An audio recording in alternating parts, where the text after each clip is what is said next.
Hello, everyone, and welcome to the People's Forum. We are a political education, space, and cultural center in New York City for working class internationalist movement building. Thank you for joining us here today in the space, and to those of you streaming online on YouTube, you can use the Q&A and the chat feature later when we open it up. My name is Tahiyya Islam. I'm on the education team here at the People's Forum.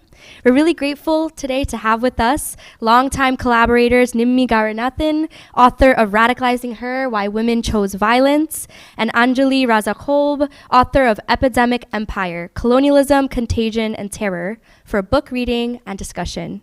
We will hear readings from them, there will be discussion, and we'll also open it up to Q&A to everyone here and to those of you online. We'll also end with a book signing and chatting with the authors. We have books for purchase available at the front at 1804 Books, our new socialist and revolutionary bookstore.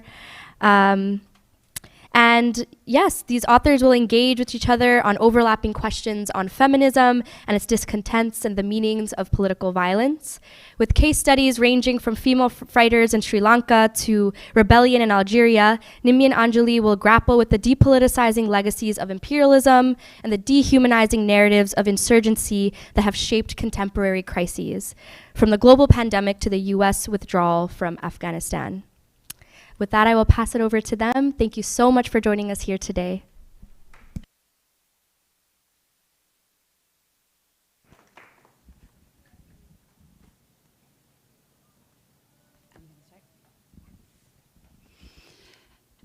So happy to be here. People's Forum is a very special space that's hosted a lot of our programming from City College as well, so it's really lovely to be back here. Anjuli and I have decided to put our readings and our texts in direct conversation with each other. So we'll be reading back and forth from sections of the text. This is from a section of the book. The first section is divided into advance and retreat. That, of course, is in relation to the battlefield, but also is in thinking about consciousness, how we sort of move forward and how we retreat strategically to be conscious inside the struggle. Advance. The portrait of a female fighter is difficult to paint with soft strokes. She is used to being seen through hardened eyes, and she will show a hardened soul. To see women as political actors in complex, violent ways still requires accessing a kind of otherworld. Myths are often understood to be ambivalent or ambiguous in their very nature. They offer multiple meanings to be subjectively extracted. The mythologies surrounding women have the ability to be both liberatory, the superhero-like figure of Malala, or oppressive, the powerless victim of sexual violence. In their bid to make the not yet known intelligible, myths are constantly reproduced, spawning mini-myths that themselves fertilize ground for spreading dangerous political narratives. As reductive mini-biographies emerge, she liked Harry Potter, wore jeans, and listened to Coldplay. Myths about women participating in violence shape public opinion and the narratives that try to understand them, from the academy to public discourse. The common myths shrouding the female fighter are born of deep-seated beliefs about gender more broadly and can be lumped into four oppressive myths. Women are more peaceful than men by nature. Women are brainwashed into militant movements. Women join movements because of the men in their lives. Empowerment programming can save the female fighter. Fantastical myths of a liberatory nature are equally problematic. Photographers look to capture her through their own juxtaposition of femininity. Pink manicured nails on an AK-47. Cartoons that can never fully sketch the violence of graphic moments outline a woman who is equal parts sensual and fierce. A new incarnation of Wonder Woman is idolized by girls everywhere for the projected power of femininity, ignoring the politics of an actress who supports the violent occupation of Palestinian lands. Even in the fantasy, she is captive. Each of the liberatory superpowers offered will tether her to a limited imagination. The power of invisibility allows the feminist in search of missing nonviolent voices to disappear her. Superhuman strength will offer her the physical abilities of masculinity that leave her unsuitable for marriage. Invulnerability will place her outside the safety net of donors, charities, and empowerment advocates alike.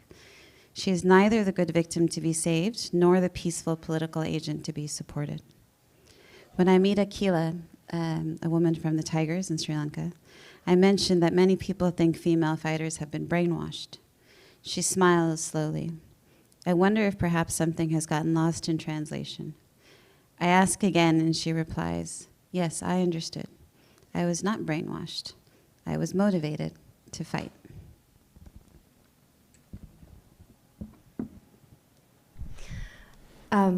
I'd love to just reiterate thanks to the People's Forum. It's really exciting to be here in person and share this stage with my friend Nimmi. So I'll start with a selection from the 5th chapter of my book. The context here is the Algerian Revolution.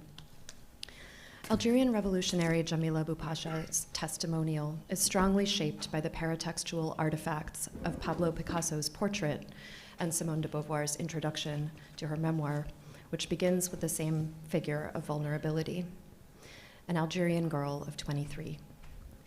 In Picasso's sketch, the girl is softened further, a faint smile on her lips, shoulders bare in classical bust style, her hair coiffed and eyes heavy with the luxurious eyelashes of storied harem girls. Her dark eyes, the open lines of her features, are both frank and present, honest and compliant. It is not the portrait of a young militant, nor is it a meditation, as I read it, on the dissimulating disguises that Gio Pontecorvo would later make famous in his film The Battle of Algiers. It is rather a powerfully humanizing depiction of the face whose sweetness the testimony would violate, a frame or overture placed with care and a devastating sense of emotional contrast to exacerbate the pain the reader would be primed to experience within the memoir's pages. The strokes of Picasso's resolutely representational portrait, he eschews here the possible mistakes of interpretation proper to more radical modes of abstraction and cubism, act as a recuperative reinscription of the marks on the girl's body and on her hymen. Western regimes of scopic power, from the commissioned portrait to the mugshot, have rarely dealt easily with the racial other, and particularly poorly with the Muslim woman.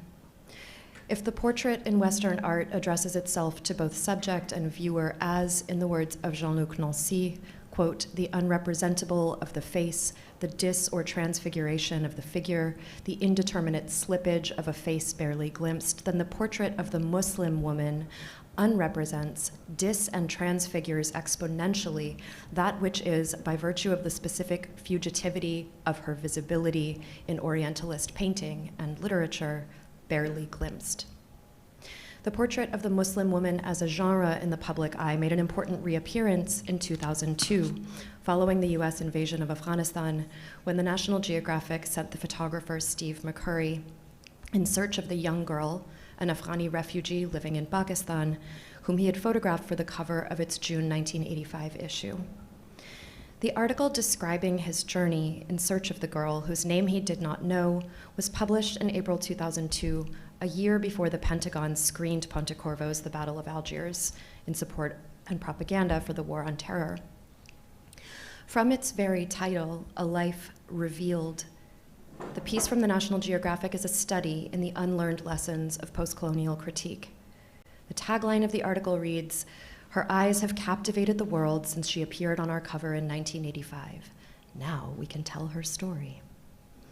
Sharbat Gula, the woman in question, stands beneath this text in a purple burqa, the crocheted portion intended for covering her face and eyes pulled up onto her forehead. She holds in her hands a copy of the magazine with her younger self on its cover. The author of the article in the National Geographic, Kathy Newman, frames the girl's childhood in Pakistan as a flight from the violence of Soviet invaders. Quote, "By day the skies bled terror," and writes in foreboding tones of her return to Afghanistan, where she now lives in the mountains of Tora Bora. Newman's musings on the original McCurry photograph speak of the girl's eyes as haunted and haunting. In them, you can read the tragedy of a land drained by war. A caption beneath the present-day portrait of Sharbat Gula speaks to the impact of the picture, noting that her face alone inspired millions to fight for the aid of refugees.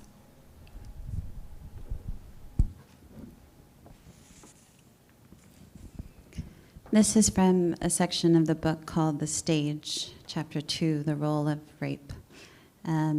I think both Anju and I are concerned in our texts with the performative aspect of sexual violence, and so we're each going to read from these sections.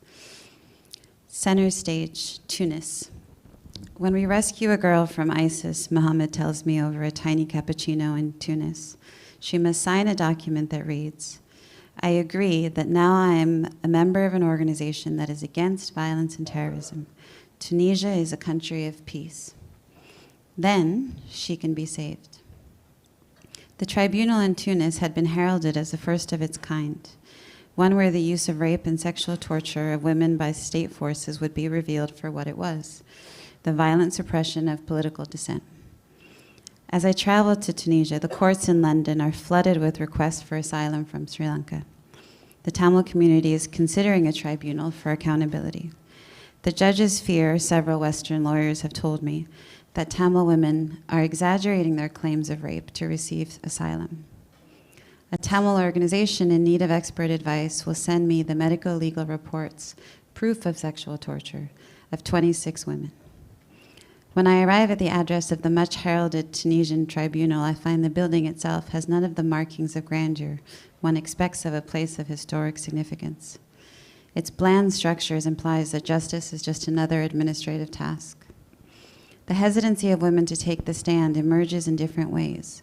They cite their children's concerns at inviting public shame, a conflict with their husband's political interests, the failures of their own memory. Inside a sterile room where beige fades to gray, I sit with Saba. When we meet in 2015, she has already given her testimony publicly. In her performance, the accused, the man, never appears. Saba has returned to the building for support. She is uncertain of the role of the tribunal. I'm not sure how you take this kind of witness statement to a global audience. How do you make clear the disparity of power between the people and the state, she says. She knows I have worked with female militants and asked me to explain her daughter Miriam's perspective to her. Miriam was born in the shadow of her mother's activism and came of age in the Jasmine Revolution. Even after her cold articulation of the facts, Saba still felt the ghost of the state police inside her and on top of her. Her organs ached with the most natural of movements, sagging skin layered around the scarring that grew darker over time. Miriam was young then. Saba was young then. Listening to her, I wondered, how does rape age inside of women as the world around them moves on unbothered? The state, pulling justification from repressive regimes elsewhere, will argue that Saba's detention was administrative, a matter of procedure, not punishment. As the testimonies pile into a pattern, they suggest otherwise. Miriam remembers trying to identify the offense, clarify the purpose of her sudden absence during her mother's days inside. Had her mother crossed a cultural barrier as a woman, or a political blockade as an activist? Her mother was captured for an act of dissent, but the uniformed men who raped her reminded her that she was a woman. A few weeks after we meet, Saba and Miriam would be separated. The mother whose peaceful protest ended in violence, a daughter following a political vision that begins there. I am just back in New York when the package arrives, the unassuming black shoebox stuffed with information on the sexual torture of Tamil women. I do not open it. I put it under the bed.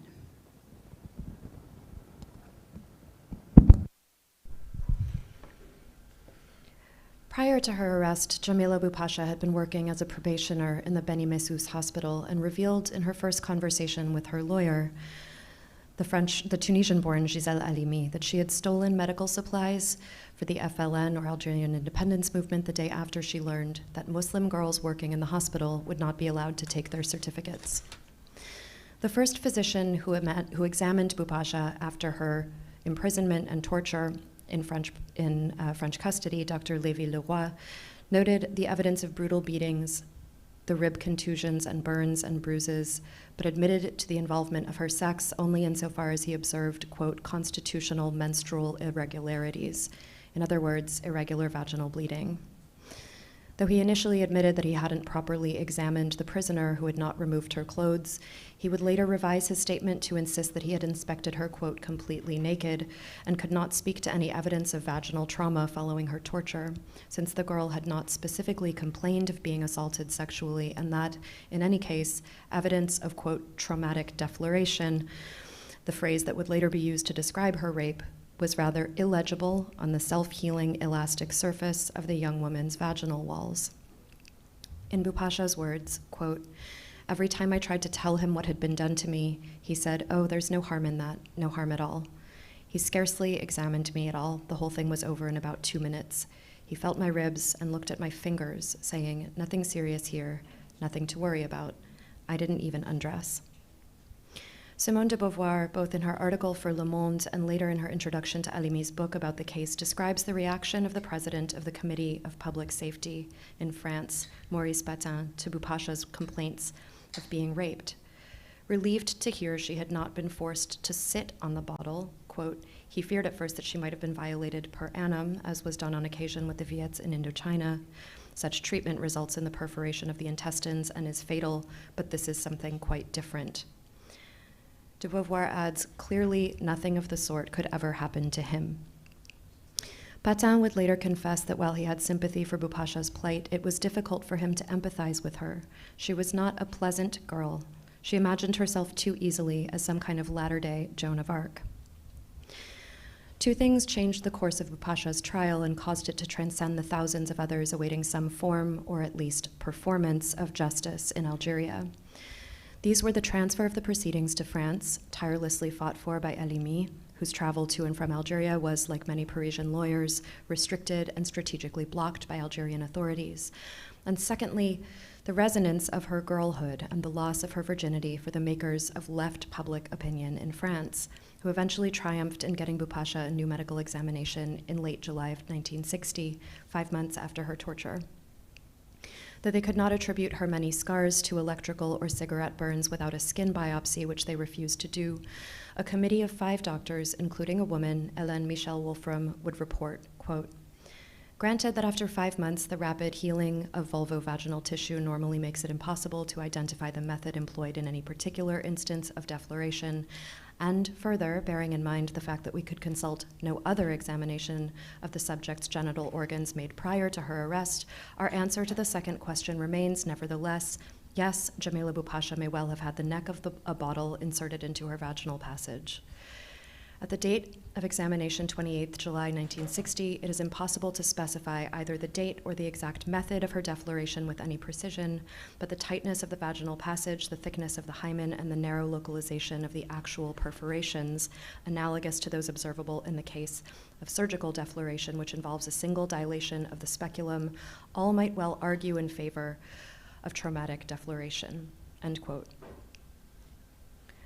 Hélène Michel Wolfram followed the physical examination with a psychiatric assessment and observed that Bupasha seemed constitutionally incapable of dishonesty, as well as noting that she had clearly suffered a mental trauma in the course of her rape, to which she returned during their conversation in what Michel Wolfram called an obsessional manner. She spoke repeatedly of her disinterest in the politics of the case, attributed Bupasha's obsession with virginity to the fanatical hyperinvestment of purity in Islamic culture. Although Halimi concedes the legal necessity of Bupasha's re-examination in France, titling the book's dramatic culminating chapter Fresh Medical Examination, she is also pained by what she understands as her infliction on Jamila of successive interviews and inspections.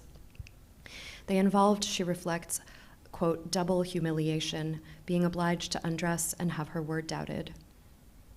We are returned here to a formulation that first appeared in a text Halimi undoubtedly read, Frantz Fanon's lucid commentary on the ripping of the Algerian woman's veil in the colonists' rape dream as a, quote, double deflowering.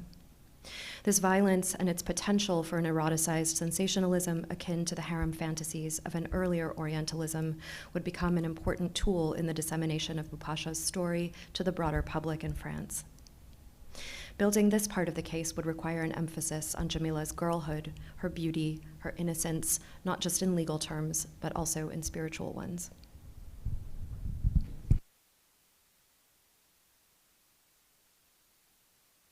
We'll end with a reflection on the manipulations of culture.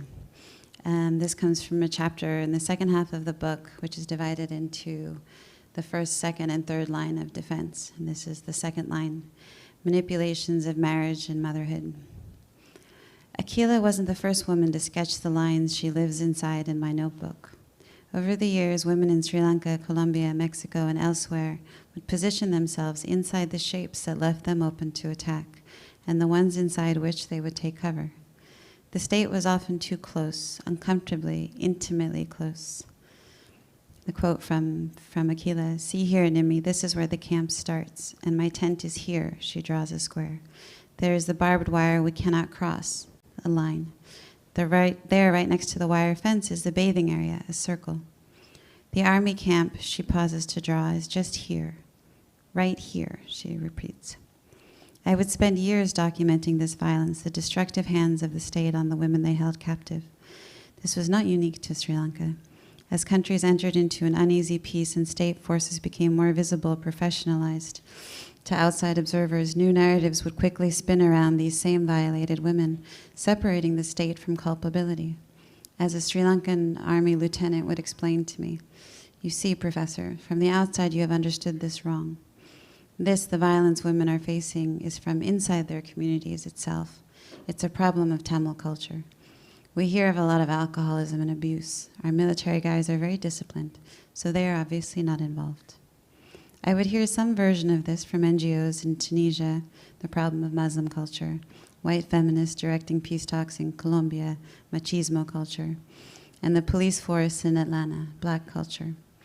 At moments, I have sensed a nearly audible collective sigh of relief at having identified the problem, the perpetrator that both bears the entirety of the burden of violence and releases all of the forces around it of responsibility, culture. To highlight the barbarism of local culture has always served the interests of the oppressor or of the desires of the oppressed. In policy conversations on the participation of women in violent movements, Western analysts are quick to bring up the repressive cultures of developing countries as a motivation for the female fighter. Or worse, read her decision to join a militancy as simply an extension of a culture rooted in self-sacrifice. The implicit definition most interveners operate on is a culture that is static, fixed through time and space, a set of customs attached to a native community. This definition does not consider that in the disrupted lives of women living through violence, culture will wrap itself around context, a force that is both restrictive and protective. Nor does it consider the cultures imported by interveners, cultures of dependency, cultures of militarization, and others that quickly settle into a way of being in everyday local lives. Working closely with local researchers in Afghanistan, a nation whose culture has been entirely constructed for external viewers through a gendered lens, one village close to the border found that young girls had suddenly stopped going to school. A father told me since the military arrived, there has been an increase in military checkpoints on the road to the children's school. A cultural explanation was quickly dismantled as the accused went on to explain. We heard of a sexual assault as a young girl passed, so if we cannot walk with our girls some days, we don't send them. On the inside, a woman from Afghanistan, or Colombia, or Mexico, or Sri Lanka, is incessantly, relentlessly aware of the culture that can at times dictate her every movement. It is a minefield that both combatant and civilian are forever navigating. Not unlike violence, when it comes to culture, she is backed into a binary for the sake of the outside world, to either condone or condemn her own culture.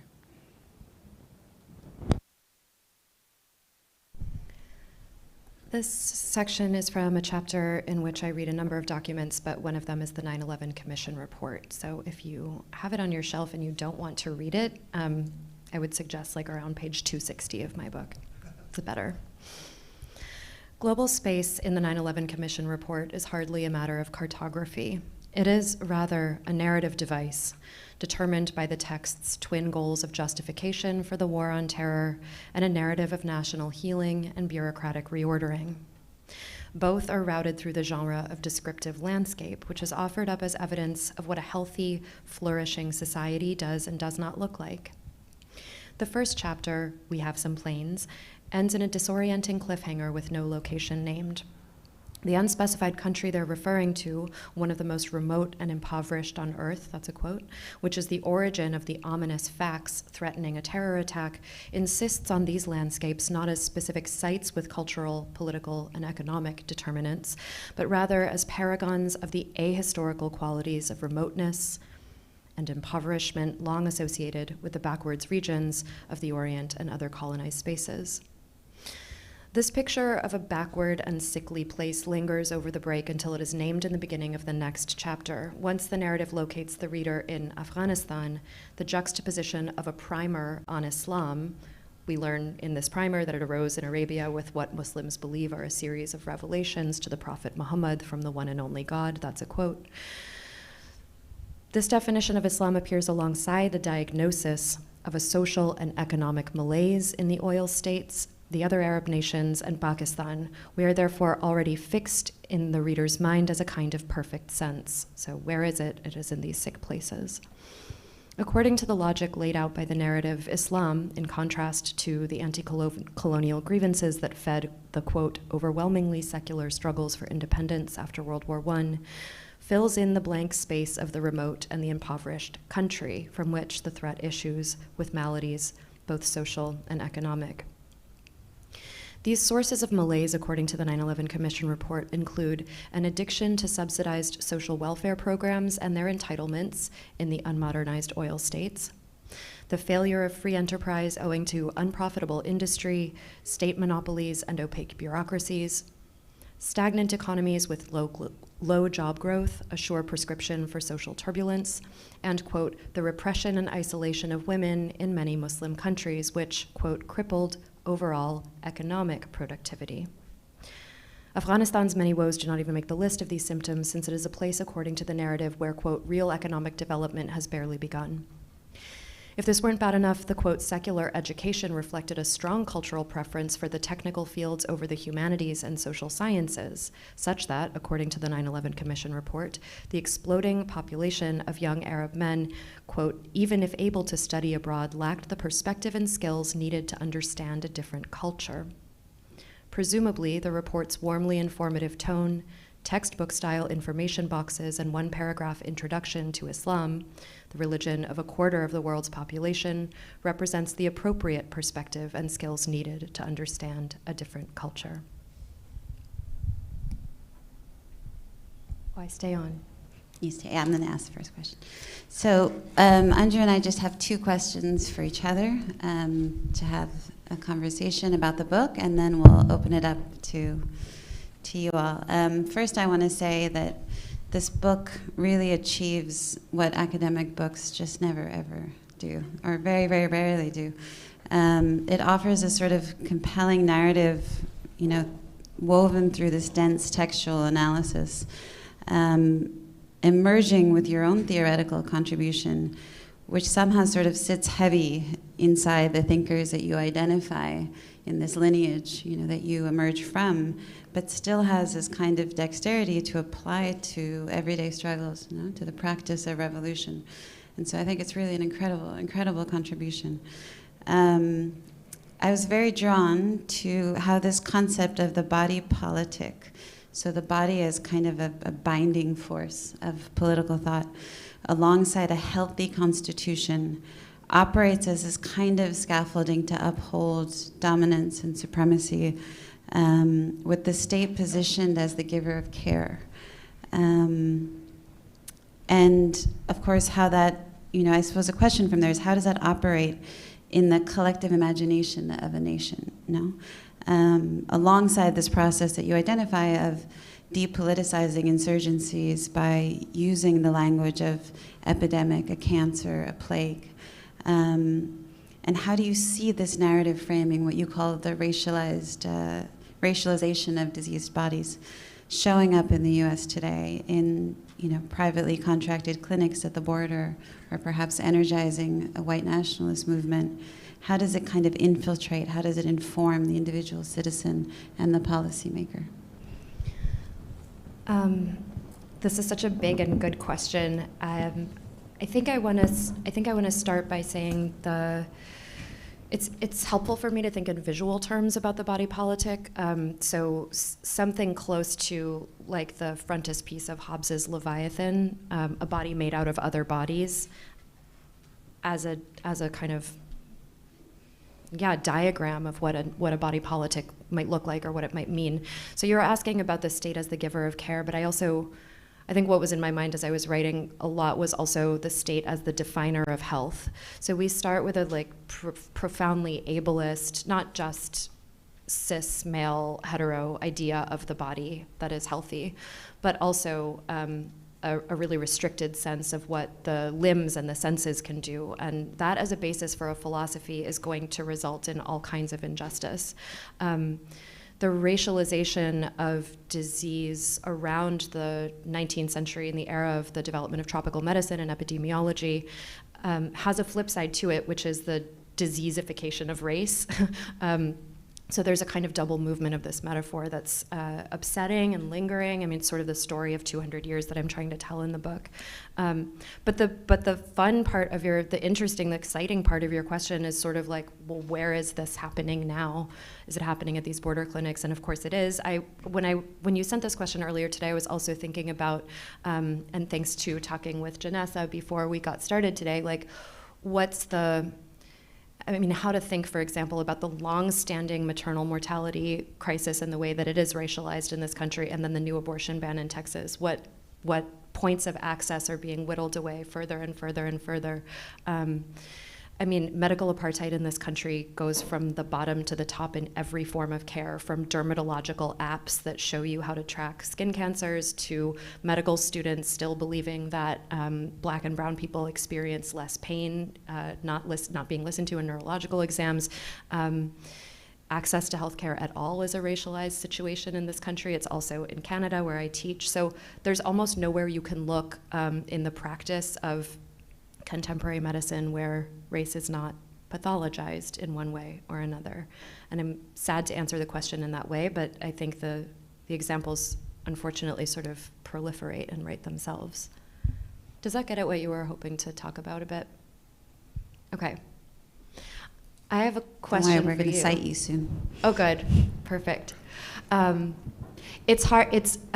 So we're like sticking to things that we wrote because it's easy for us to talk like we're at home.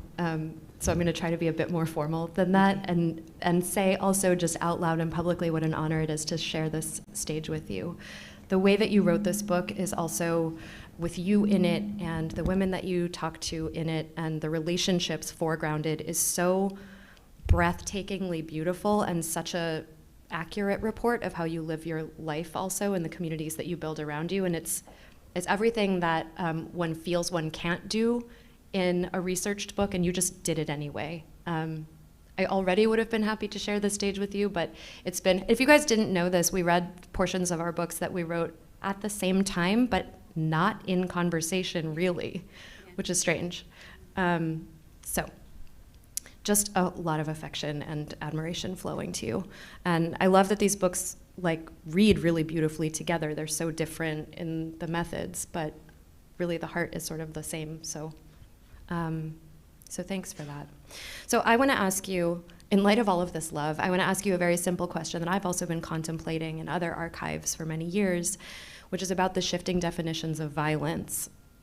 How power, state power in particular, but also hetero power and reproductive power and male power, is served by these shifts in the definition of violence and by the fixities that we allow to linger for certain periods of time. In a way, I'm also asking you, to talk about what is violence and how has it changed for you after writing this book? How do you understand it differently?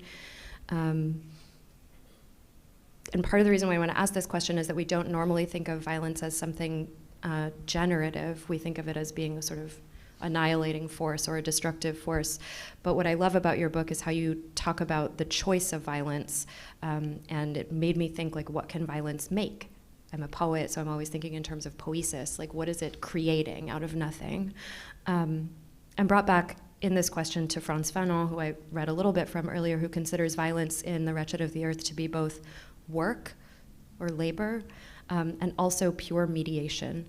So I want to ask you if you can talk a bit about what violence is to you and what's generated or created in the choice of violence materially, conceptually, and politically?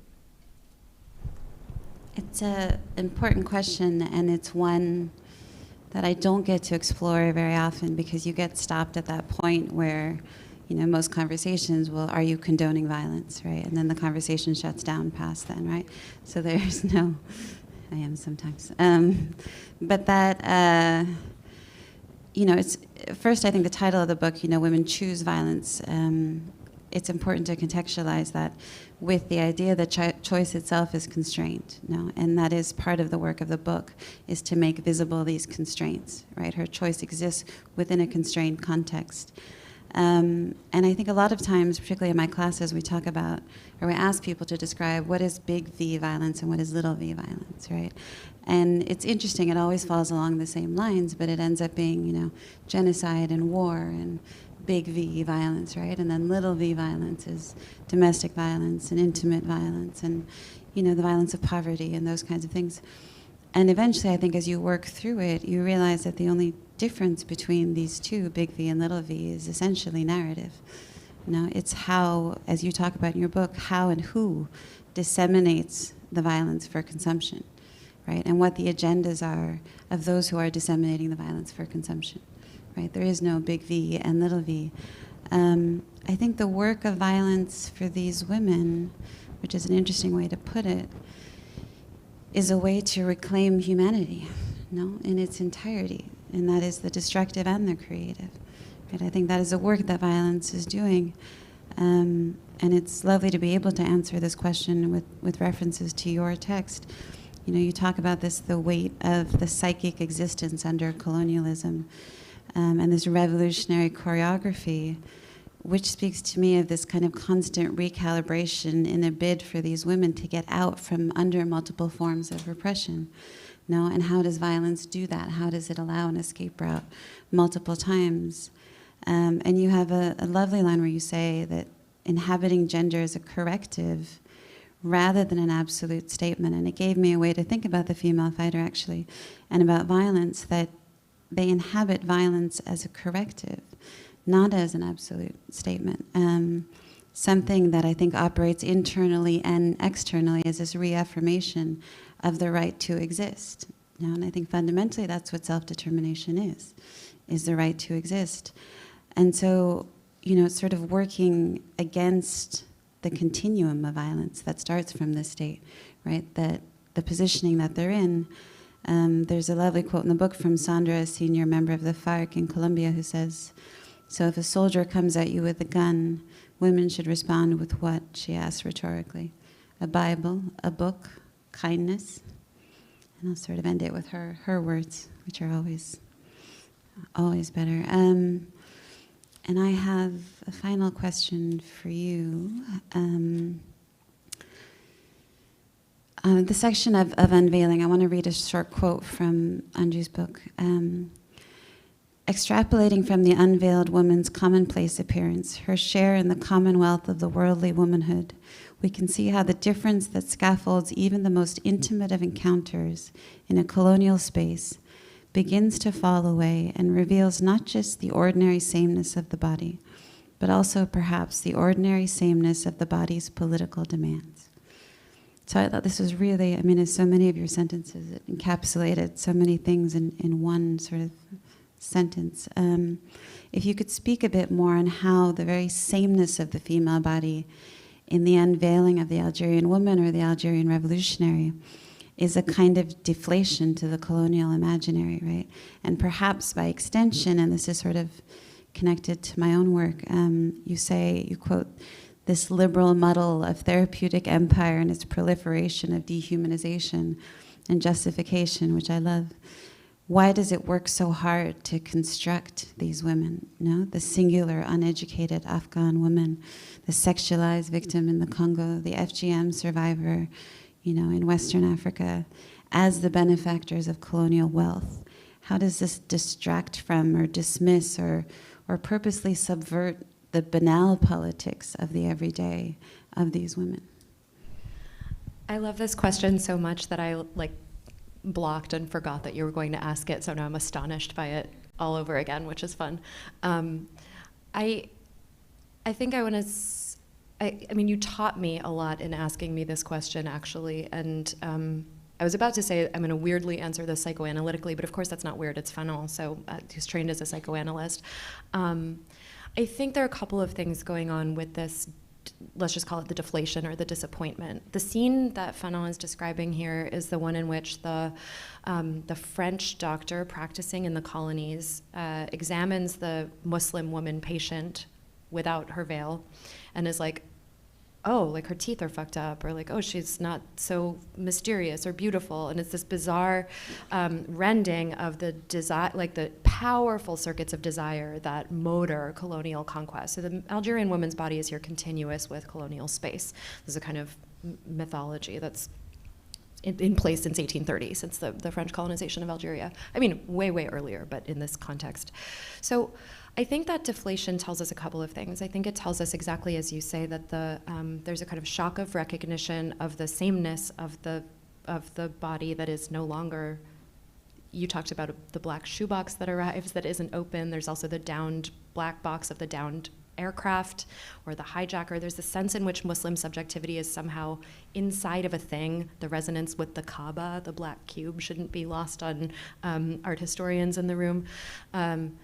That there's no difference, right? And that what that means is that the political demand might need to be understood symmetrically to one like the French Revolution, that independence, that autonomy, that political subjectivity are the simple things. It's not some mystery, why do they hate us, why do they hate our freedoms, right? It's unfortunately, when you see the person in front of you, the exact same thing that a republic is built on. So that's one side of it. I think the other thing I'll say about the psychoanalytic side of it is that, and you and I have talked about this, we didn't share sections of the books, but there's something about the revelation of the iconic refugee or third world woman's body that functions almost like a roadblock to the recognition of violence against women in European and North American and Western contexts. So if that third world woman stands in the way, then there's no reckoning that needs to be done with the profound, unjust, centuries, millennia long violence that literally founds the Western state, the democratic Western state. And so I don't know we sort of structured this not for a back and forth, but I would love to know what you think about that, maybe as we discuss things further. But I also have a real question for you that's about your book, so maybe we'll come back to this. Let me ask you your question about your book. This is sort of like a weirdo, off-kilter question, but I was struck this time reading through that one of the things I love the most about how you put this book together is how grounded it is, not just in particular scenes of struggle, which is just so illuminating, but also, so you don't work in generalizations, which is refreshing and fun, but also in the architectures and infrastructures of violence. So we come to know where struggle is taking place in really concrete terms, and I'm thinking particularly of how you open the book in motion, traversing space. You say, driving over small village roads built to hold the light tread of a bicycle, our vehicle toggles between potholes and brushing the edges of people's homes. And then again, in the beginning of chapter 5, and you shared some of this in your third excerpt, Akila wasn't the first woman to sketch the lines she lives inside in my notebook. Over the years, women in Sri Lanka, Colombia, Mexico, and elsewhere would position themselves inside the shapes that left them open to attack and the ones inside which they would take cover. So you go on to talk about, and we sort of paired our readings about this, the feint of culture and how it's used as a battering ram to pathologize and disregard revolutionary struggle. And what I want to ask you about is how your method foregrounds space and its delineations, the kind of texture of the inside and the outside as concrete, mobile sites of violence. And I'm asking this because I think there's something really important and brilliant in your method of locating us in space so specifically that takes the vagueness of culture talk or the kind of abstraction of culture talk, like this is just how they are, this is their culture, to task through these, like, through the blueprint or the sketch or the shape, geometry. Yeah, I think in lines a lot. And it actually is a reference to what you said earlier, which I really like, the idea of symmetrical analysis, which to me then presents various lines, across struggle. It's really important to me, and particularly, talking to young activists and identifying your sort of role in the struggle. It's something I've thought a lot about, where I'm positioned, what I'm most useful for. And to me, I see it as a kind of reverse unveiling of sorts, right? Except that when you're looking at the state, one expects to see the banality of evil. But in this kind of unveiling, right, of like captivity and of carceral space, and in the architecture of oppression, right, and how that keeps women in particular positions. I think I was trained, obviously, as a social scientist, to identify like patterns of behavior of individuals, of movements, of the state. But my interest is behind the patterns. It's the kind of cartography and the mapping of it all, right? And with the structures of power, with those lines differently weighted, and understanding that they're differently weighted. And I think it's really only in doing that you can find the drivers, right? You can go all the way back to find the drivers, the entrenched forces of oppression that are actively holding women, holding all of us captive, right? I mean, if you're talking about a policy panel or an academic panel, or you're talking about an internment camp, what are the lines that you're working within, right? And whose interests are being served by their existence, who erected the lines, right? You talk a lot about, the visuals of this in that third world woman. They're erecting something, in order to collapse or in order to hide something, right? So, and why do all of us, why do we comply, right? To exist inside these various lines. And so for me, the task of power, all of it heteronormative power, state power, is to reorient our view, to disorient us, right? And culture functions in this way, because they'll offer you this thing that you associate with repression, tasked with holding the entirety of all the violence in your life, right? And so then you're looking over here, right? You're not looking here. And so part of the work, I think, is to maintain a kind of lucid gaze or focus, one that can counteract this vested viewpoint of the surveillance state, right? And to hold on to that gaze throughout the struggle. And I think this mapping, what it does is it also gives us the ability on the other side, on the side of political imagination, to recognize and to see more clearly that kind of slow twisting, navigating of resistance that women are doing inside captivity, right? That's not on the street, that's not in public protest, but inside these lines, the acts and the moments and the small things that we miss, have to be recognized as political action despite their captivity. And it offers us, I think, points of connection, Again, in the mapping of it, you can find points of connection, those through lines between struggle. And that's where I sort of hope, at least, for the Tamil community, we take that forward, is looking for those points of connection in other global South struggles. I think we can take questions now. We're just taking them ourselves. So, anyone have a question? I think there's a microphone here.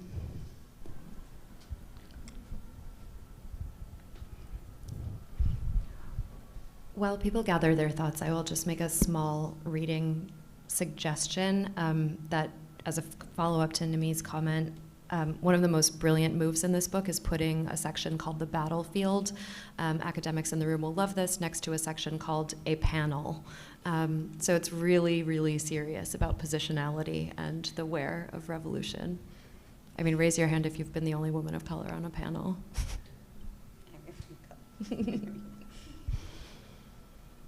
Also, your questions don't need to be serious, but they can be.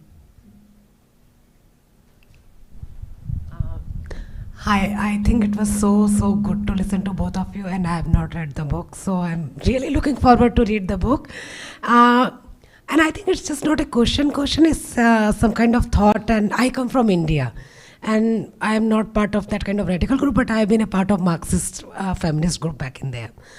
And recently, in last couple of years, what has been happening, that because as we know that India also has in India, Marxist, Maoist movement was very, very strong, and there were a lot of women who were out there in the fields fighting. And there was one of the questions which we don't really, the people who do party politics don't really think about the violence within the organizational circles and the form of sexual violence and that kind of like, so in a way that parties are being portrayed as a way that which is actually is a way out of the everyday oppression to be able to build some kind of emancipatory world. But what happens within those organizations also, there are different kind of hierarchies. And I think Anya Ruma recently wrote a book called The Communist Morality, which is like talking about in 1950s in the kind of like morality, sexuality question which was there.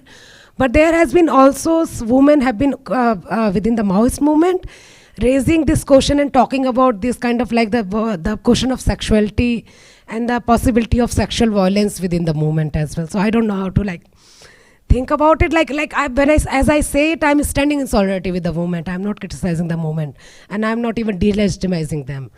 But it's like this kind of question, and somehow when you think you are part of the movement and some these kind of things, which when it comes up, it somehow feels like slightly heartbroken, so sort of thing. Yeah, thank you.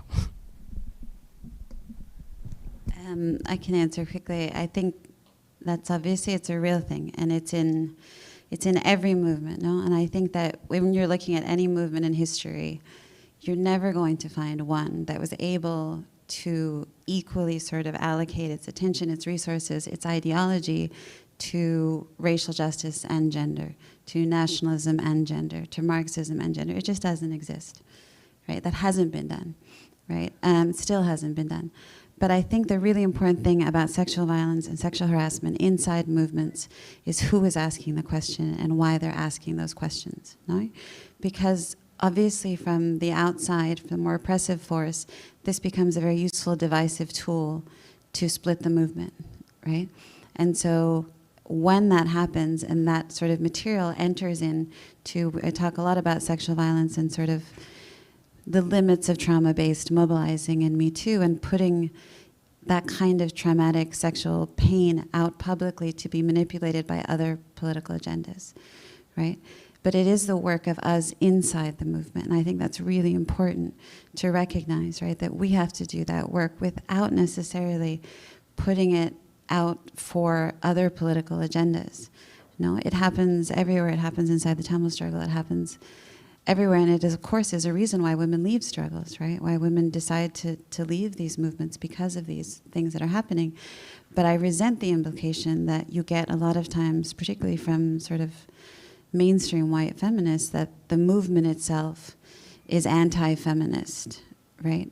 Because the assumption then is that the women inside the movement don't see the patriarchy. Of course they do. Of course they do. Every female fighter I talked to saw the difference between, well, the man, I was the one leading this command that captured Elephant Pass. But then when the political discussions came, I was moved over to the gender subcommittee. Right? Even the small things in Eritrea, they would talk about the popcorn ceremony, which happened at the end of the day at 4 o'clock, and they would, you know, the Eritrean fighters, these women were out on the battlefields, and they come back, and the assumption is that one of the women will serve the popcorn to the commander, right? Which is, of course, inside the spectrum of sexual inequity, and the extreme side being the violence that happens. But the assumption that we don't recognize it on the inside and that we are not grappling with it internally is what's problematic to me, no?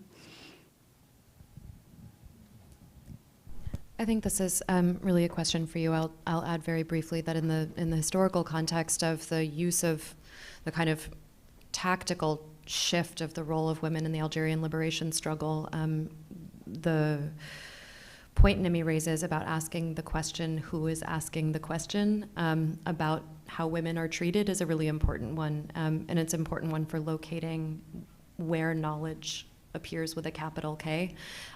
It's also continuous with, I mean, women being in the Algerian liberation struggle had the kind of life that Afghani schoolgirls have in Western media right now, like as if it's a metric of some kind of political sustainability or the accuracy or feasibility of a political vision. Let me leave it there for now. And then just one additional thought on India in particular is that it's important, I think, for everybody to remain conscious of how they have weaponized something like Me Too, to shut down political dissent, right? The number of Indian activists I've spoken to have had to leave the country because they raised questions of sexual violence, and that gave the state a very easy way to sort of incite these cultural sort of backlashes to shut down their political struggles, right? Whether it was Dalit rights or Marxist rights or, you know, any other sort of political struggle, sexual violence became very useful for the state, and now these women are, of course, outside of India and have a much harder time accessing the political work that they had built for so long.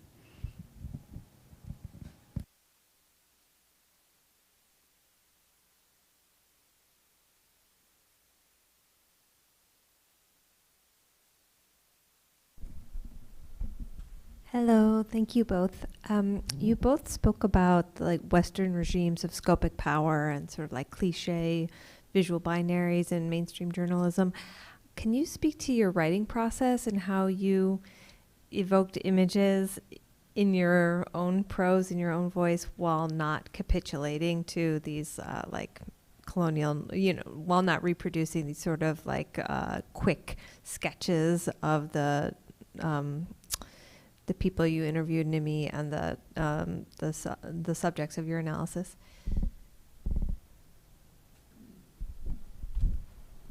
I'm thinking, just if you want to respond first, of the really, really brilliant class that you did for our students in comparing the different images of Jamila, the different sketches. Yeah, I mean, I guess I'll say this is sort of a seriously playful answer, but I think I got really good at making fun of empire talk. And so approaching a visual vocabulary that is fundamentally racist and dehumanizing with a sense of sort of descriptive pleasure, like I'm describing how dumb these people are.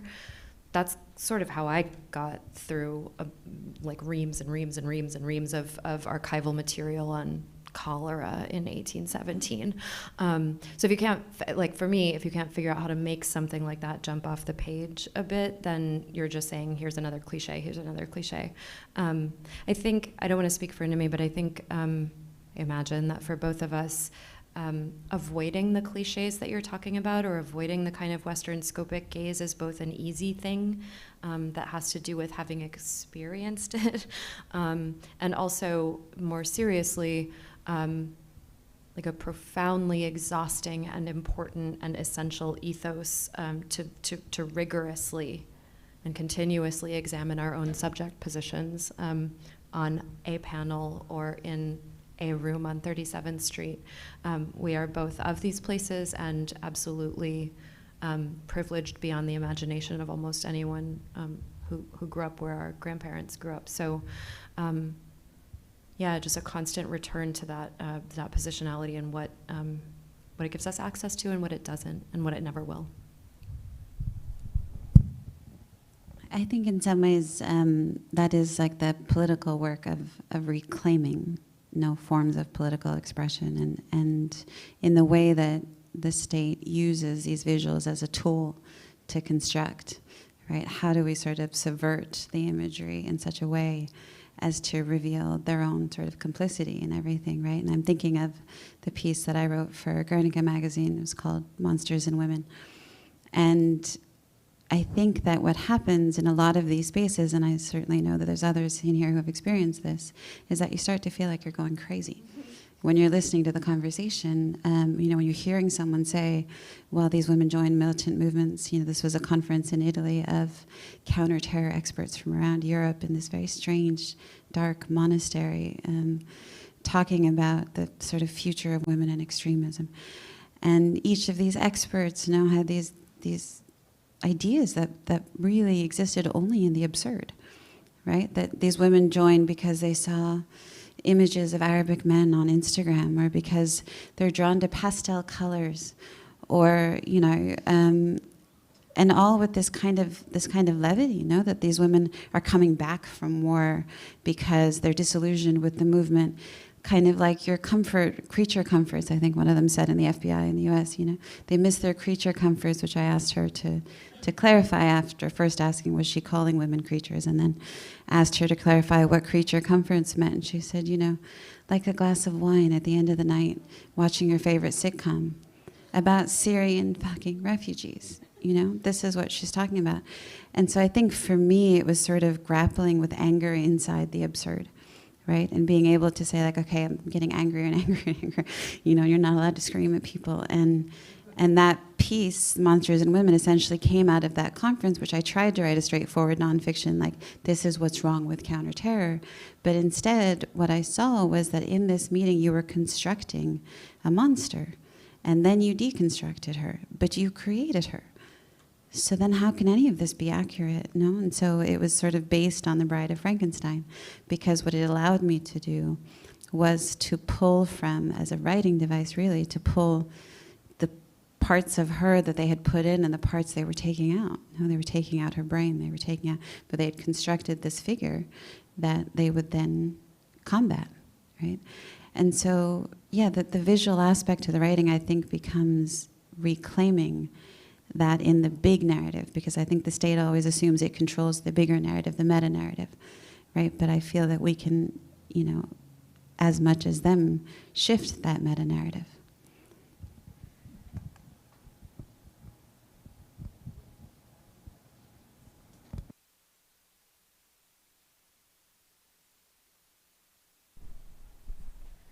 Thank you both so much.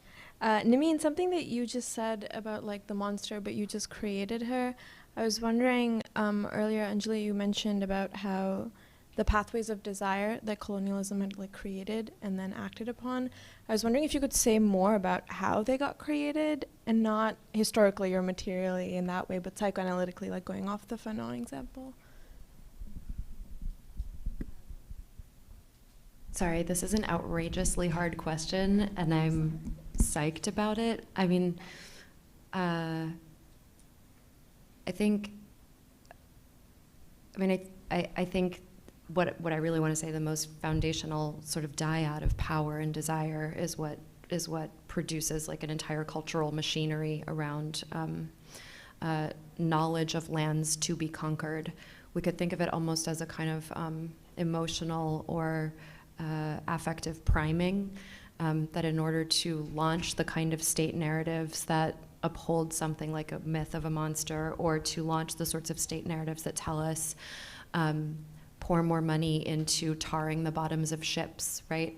To get that money to flow, you have to activate a kind of collective, if not a national or imperial desire for the things, the hummingbird bodies that come from South America, or for the spices that are going to come from the Dutch East Indies, for sugar, right? So there's this kind of continuity between like taste and want and like the stuff of consumption, and then the way that those lands are figured not just as sources of those products, but also as sort of metonymic spaces for them. So you can almost like want the expansion of your empire as much as you can want sugar in your tea.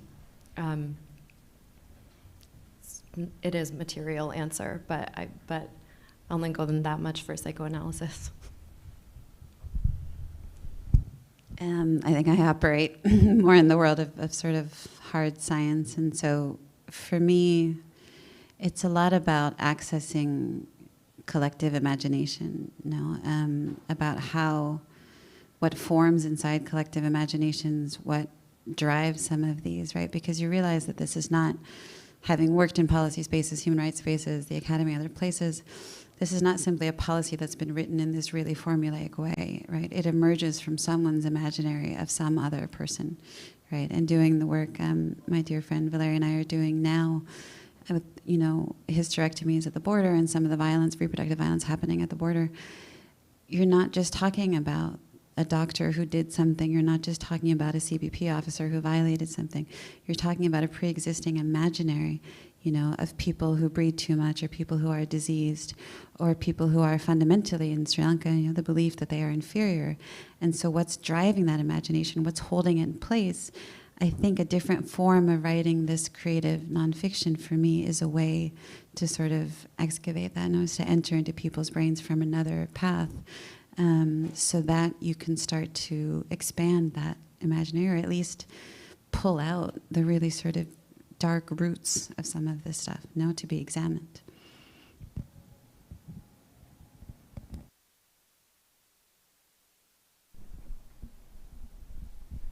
Hi. I really enjoyed the question about violence. Like you said, people in general think violence is a thing, the big ones and the less ones. But my question is, for these women that you interview come like join the living thing, what is violence to them? What is violence to these women?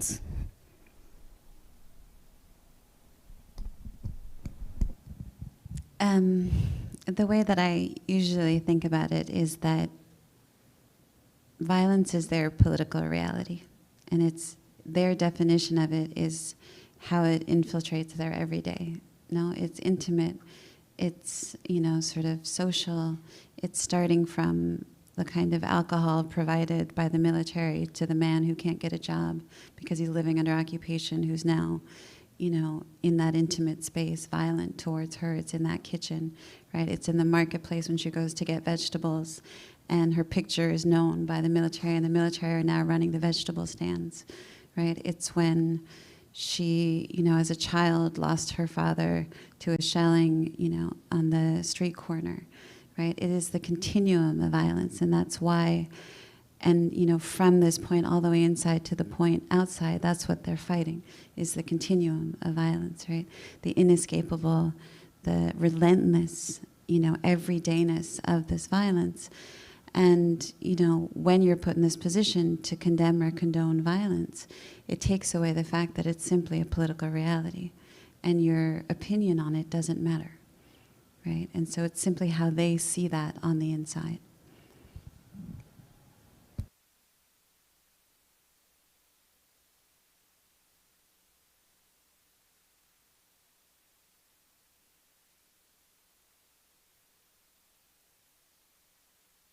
Yeah, I think we're good. We're going to stay and sign some books. If you haven't had food, have food or have something to drink. Our institute is supporting this. Anjuli is one of our beloved faculty from City College inside the institute. So thank you all so much for being here tonight.